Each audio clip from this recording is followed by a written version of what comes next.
Hey, this is Time Bomb, and if it's your first time checking out the channel, hit that subscribe button to catch all the updates. Alright, today in this video, I'm going to talk about damage drop-off a little bit. Maybe it's something you're not aware of, the way that the standard versus rotary drop-off damage works. So we're going to take a look. This is all based on Brother Snuffleupagus kind of relating this information to the team, and I thought it was really worth putting out in a video. So I'm kind of going to read out some of his text here and go over these ideas. So standard and rotary cannons had the exact same drop-off behavior, but ion primaries use the same logic with a slightly gentler curve. They lose less damage over distance.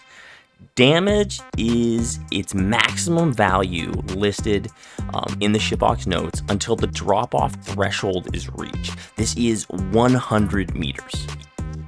Yes, really 100 meters. After 100 meters, damage is reduced linearly until you reach 1,000 meters, at which point shots no longer register damage. So the 1,000 meters is the maximum range. At maximum range, damage drops off by roughly 50%. So you can see it goes from that starting point, point A, to the end point at 1,000 meters, point B, and it's at 50% that it was at point A. Okay, so in the example of the Y-wing standard versus rotary, at up to 100 meters, the standards do 472 DPS, and the rotary does 643. At max range, the Y-wing standards do roughly 236, half of the 472, and the rotary 321, approximately half of the 643. All of this, of course, assumes no overcharge. The key that these numbers don't relate is that the standard lasers typically enjoy much higher overcharge uptime.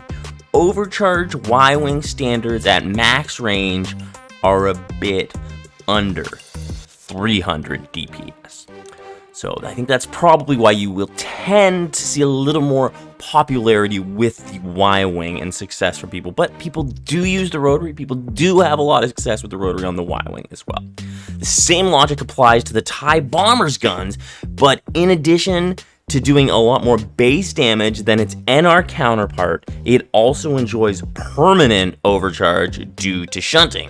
What this means is that at max range, the TIE Bomber rotary is still reliably doing a bit over 450 DPS, and its standards do about 385. So numbers are approximate because, you need precise distances to know exactly what your target distance to the target is, but close enough here to give an idea. Now, we haven't seen all of this stuff kind of tested in the other ships, but in the other guns as much because they just aren't as useful. But in the A-wing, the rapid fire and plasburst are different. The plasburst, for instance, does maximum damage at 0 meters and reduces linearly on a gradual slope until 600 meters, where then damage no longer registers. And you really want to be within that 200 meters, 100 meter range, even to when you're firing your plasburst, to get the full damage, to be charging it and overcharge, all those things you want in a quick succession to get the full damage. Now, the rapid fire,